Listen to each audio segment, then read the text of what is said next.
Yo,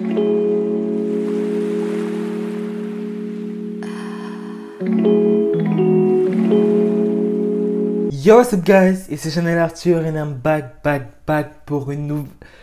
Non, pour la deuxième partie de la vidéo que j'ai faite précédemment. D'ailleurs, si tu es nouveau sur ma chaîne, que tu tombes sur cette vidéo, que tu n'as pas encore vu la première partie, je te conseillerais vivement de voir d'abord la première partie. Je te mets le lien juste en haut ou en barre d'infos. Donc, go checker tout ça et reviens si la vidéo t'a plu et que le contenu t'a plu. N'hésite surtout pas à me dire ce que tu en as pensé. Surtout, n'oublie pas de liker, de partager et surtout de t'abonner. Ça me fait vraiment hyper méga plaisir. Donc, do it. Let's go! Donc, voilà, en tout cas, ça sera cool. Merci beaucoup d'avance. Et voilà, guys. Sinon, enjoy. Et on se retrouve pour une nouvelle vidéo. À la prochaine. Ciao! Elle me regarde dans les yeux, sans dire un mot. Elle se barre en courant devant moi avec ses amis. Et je les entends partir en furie, descendre en bas de mon immeuble, monter en voiture et se casser en criant de joie, tu vois. Et ça m'avait tellement, mais tellement brisé le cœur à ce moment-là. Je me suis dit non, ce n'est pas possible. Elle ne peut pas me faire ça. J'étais vraiment dans un état de choc. Vous ne pouvez pas vous imaginer à quel point j'étais sous le choc à ce moment-là. Je me dis non. Ils se sont peut-être barrés pour une autre raison, ils étaient peut-être pressés, ils n'ont pas voulu me dire au revoir. Tu vois, je commence quand même à chercher partout et tout. Je cherche. J'avais encore la porte de chez moi qui était ouverte. Je cherche partout chez moi, mon téléphone, mon enveloppe, mais vraiment je cherche, je garde espoir, je cherche dans tous les recoins, je lève mon lit, j'ouvre le micro-ondes, je cherche, mais partout, dans les toilettes, en dessous de mon lit, dans mes armoires, partout. Je cherche, je ne trouve aucun de mes téléphones, mon enveloppe a disparu, je trouve rien du tout. Et là, comme dans les films, hein, je me mets vraiment à genoux. Je commence à pleurer. Mais en plus de ça, j'étais vraiment dans un sale état parce que j'avais tellement bu et fumé avant que j'étais vraiment dans le mal. Je me sentais tellement mal. Aucun de mes téléphones, aucun moyen de contacter personne. Je commence à paniquer. Je me dis non, c'est pas possible. Aucun moyen de contacter personne puisque ils avaient pris tous mes téléphones. Et franchement là, heureusement que mon ami qui m'avait trouvé le logement à Paris habitait vraiment à 500 mètres. Il était 5 h du matin, j'étais vraiment dans un état second. Je sors de chez moi, toujours avec la porte ouverte parce que de toute façon, ils avaient pris tout ce qui était important pour moi. Donc sur le moment, je m'en foutais totalement. Je sors de chez moi, je me barre en courant, vraiment je cours. Mais tout ça en pleurant. Je fais le chemin, je suis en train de chialer, mais comme jamais. Je pleure, je cours, j'arrive chez mon pote, je sonne chez lui, je sonne. Et là, heureusement, il ouvre la porte, il me regarde, mais il voit que je suis dans un état pas possible. Il dit, mais qu'est-ce qui se passe et tout, qu'est-ce qui se passe? Entre.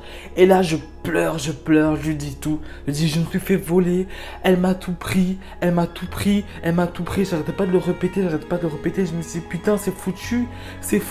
Tout ce sur quoi j'avais travaillé, tout l'argent que j'avais économisé, tout mon dur labeur était envolé, parti comme ça. Sachant que j'arrivais toujours pas à le croire parce que c'était vraiment mon ami, quoi, ma meilleure amie. On était vraiment comme les deux doigts de la main. Mais vraiment, genre, la famille, j'aurais jamais pensé qu'elle aurait pu organiser un truc comme ça de A à Z pour me faire un coup pareil. J'étais vraiment sous le choc, guys. Vraiment, je comprenais pas. J'étais vraiment choqué, mais choqué à un point.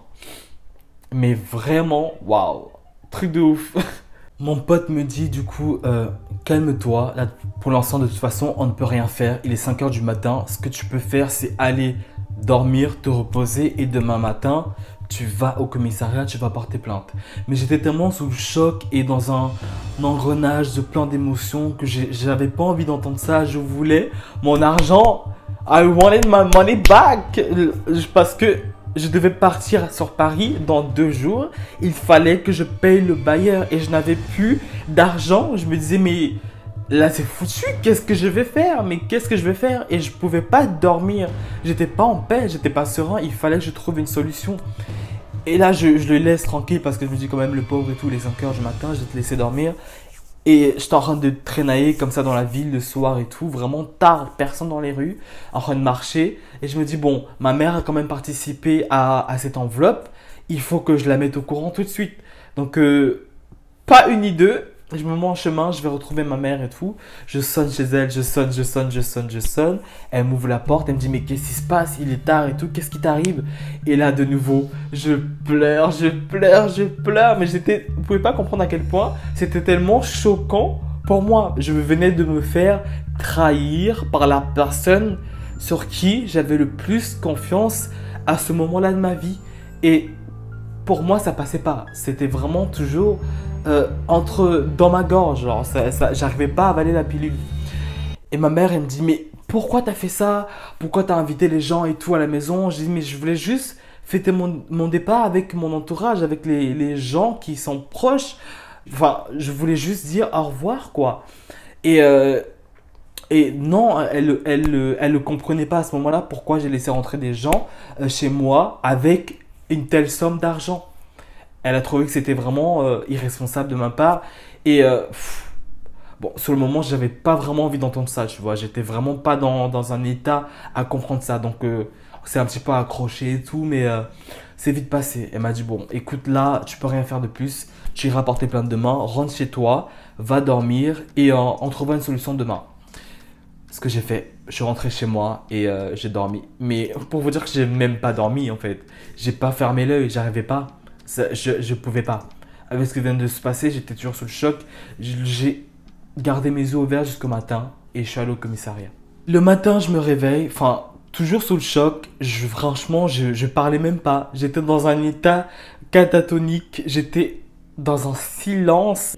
Je me lève, je me prépare tranquillement, tout en silence. Je marche, je me dirige vers la porte de mon ami pour qu'on puisse voir ce qu'on peut faire, quoi. Par rapport au bailleur, s'il y a moyen de repousser le bail et tout. Gagner un peu de temps pour pouvoir, si jamais on puisse retrouver mon argent, qu'elle puisse me laisser un peu plus de temps. Comme ça, moi, je récupère mon argent et comme ça, je peux enterrer l'appartement, quoi. Bref, et là, il me dit, bon, ben, vu que tu vas aller porter plainte, il faut qu'on recueille le maximum d'informations.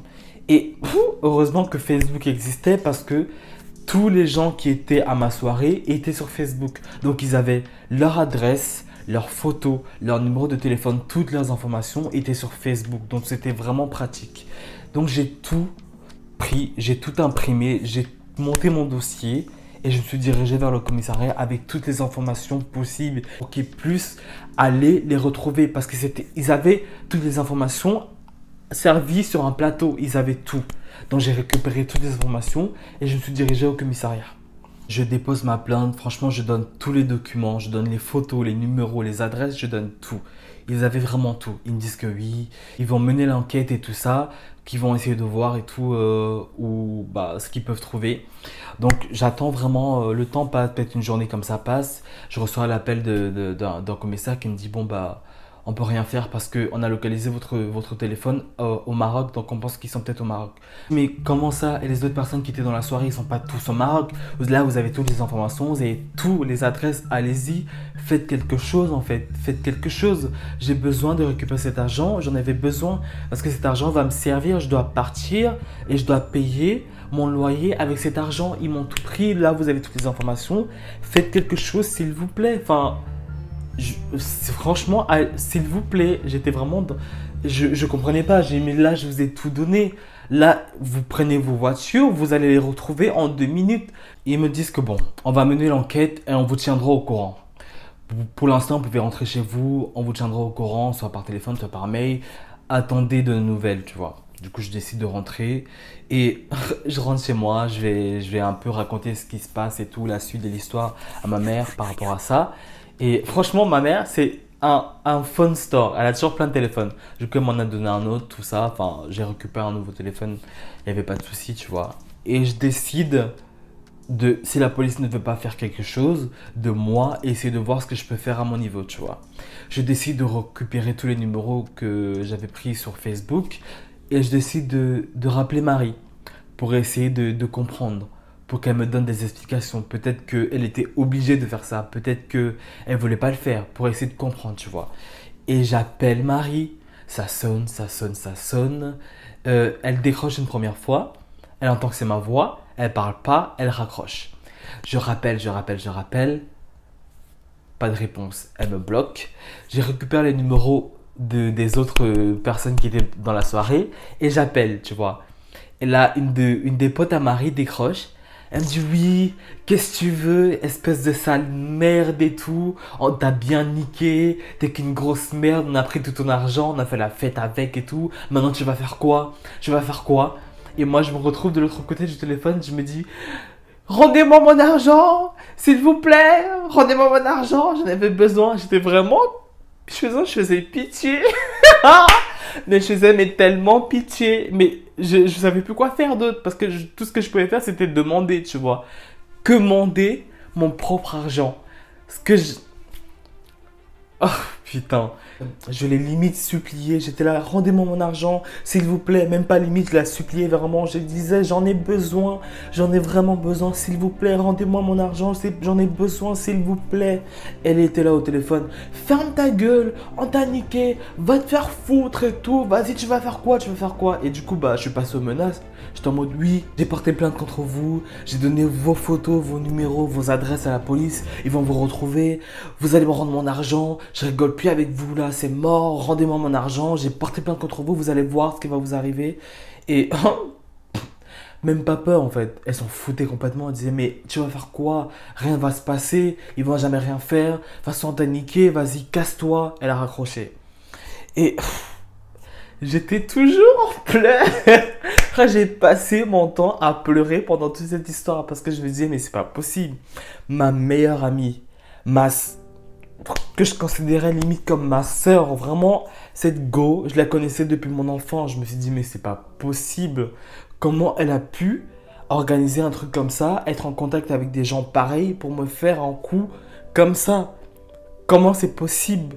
Comment quelqu'un que je pensais connaître aussi bien puisse me faire un truc comme ça? Pour moi, c'était vraiment inimaginable. J'avais l'impression d'être dans un rêve. Je voulais juste me réveiller, qu'on me sorte de là, que je me réveille et que ce soit pas vrai en fait. Parce que pour moi, c'était pas possible, c'était impossible. Je pouvais pas le croire. Je décide de ne pas lâcher l'affaire, d'appeler la mère de Marie et voir ce qu'il en est. Parce qu'on était en très bons termes et je voulais savoir si Marie était avec elle, s'il y avait une solution, s'il y avait un moyen de la raisonner pour qu'elle puisse me rendre mon argent. Parce que j'en avais besoin, comme je l'ai dit. Pour moi, il me le fallait. J'étais prêt à oublier tout le reste, mais juste récupérer mon argent et partir, oublier tout ça. J'appelle la mère de Marie. Elle me dit ah, mais je comprends pas pourquoi tu as fait ça. J'ai plus de ses nouvelles depuis quelques jours et tout. Je ne sais pas où elle est.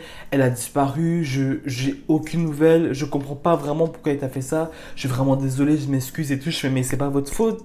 Est-ce qu'il n'y a pas un moyen de la retrouver? Et qu'est-ce qu'on peut faire là? Elle me dit que elle a aucun moyen de la contacter, qu'elle n'a pas de ses nouvelles, qu'elle répond pas quand elle l'appelle, qu'elle ne sait pas. Je ne pouvais pas vraiment savoir si c'était vrai, si je pouvais la croire, si elle avait vraiment ses nouvelles et qu'elle ne voulait pas me le dire parce que du coup j'avais perdu confiance en Marie et à son entourage, tu vois. Parce que je me disais si elle peut me faire ça, ben, son entourage est pareil. Donc j'avais plus aucune confiance. Donc j'ai dit bon, tant pis, faut que je trouve une autre solution. Quelques jours sont passés et malgré toutes les informations que j'avais fournies à la police, l'enquête n'avait toujours pas avancé. Donc là, je me retrouvais vraiment sans rien et forcément, j'ai perdu du coup mon contrat de bail avec le bailleur. Donc c'était mort pour le logement à Paris. Mon pote ne pouvait pas faire grand-chose parce qu'il fallait chercher l'argent et je n'avais plus cet argent. Ce que j'ai fait du coup, c'est que bah j'ai décidé de ne pas lâcher l'affaire. Je suis pas rentré dans une déprime. J'ai parlé avec ma mère, on s'est dit que malgré tout ça, je vais quand même aller à Paris. Elle m'a payé mon billet de train, elle m'a dit je connais une tante à toi qui est là-bas, tu vas y aller, tu vas quand même y aller.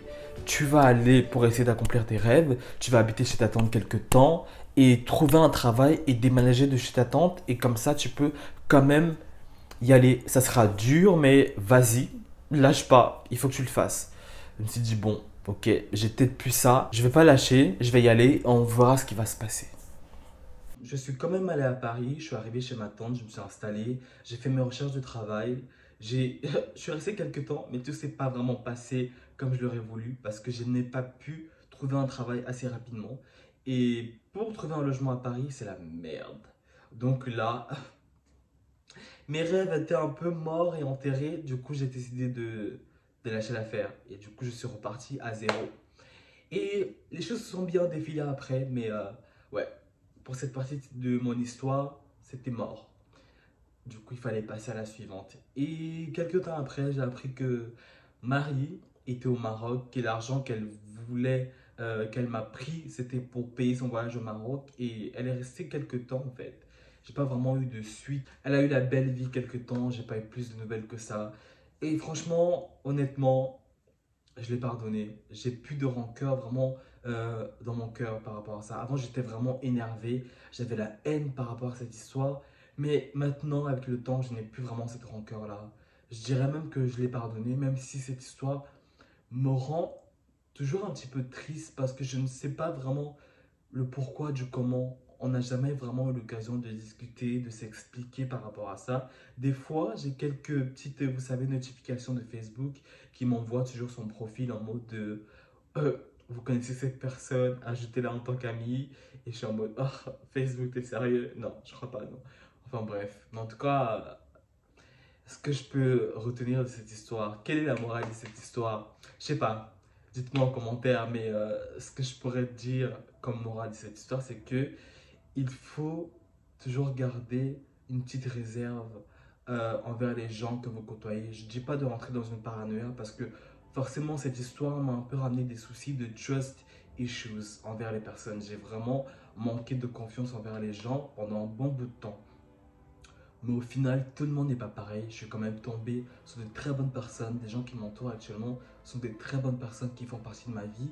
Et franchement, j'en suis reconnaissant.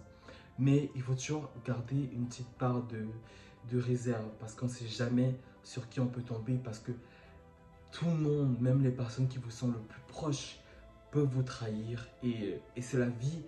On apprend des déceptions, on apprend des trahisons, on apprend des leçons de la vie et c'est comme ça.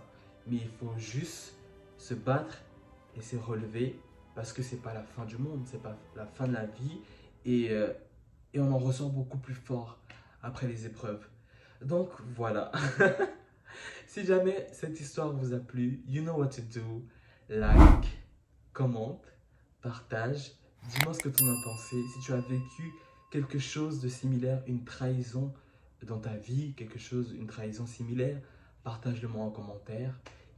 Et voilà quoi. C'est la fin de cette vidéo. Merci beaucoup si tu as regardé jusqu'ici. Vraiment, ça me touche énormément. Merci beaucoup aux nouveaux arrivants. Merci beaucoup aux anciens. J'espère que ce petit moment confession personnelle, sentimentale vous aura plu et vous aura quand même appris quelque chose. Donc voilà, n'oubliez pas de liker, de vous abonner, de partager, d'activer la cloche de notification. Et nous, on se revoit pour une prochaine vidéo, guys. Merci beaucoup. Peace.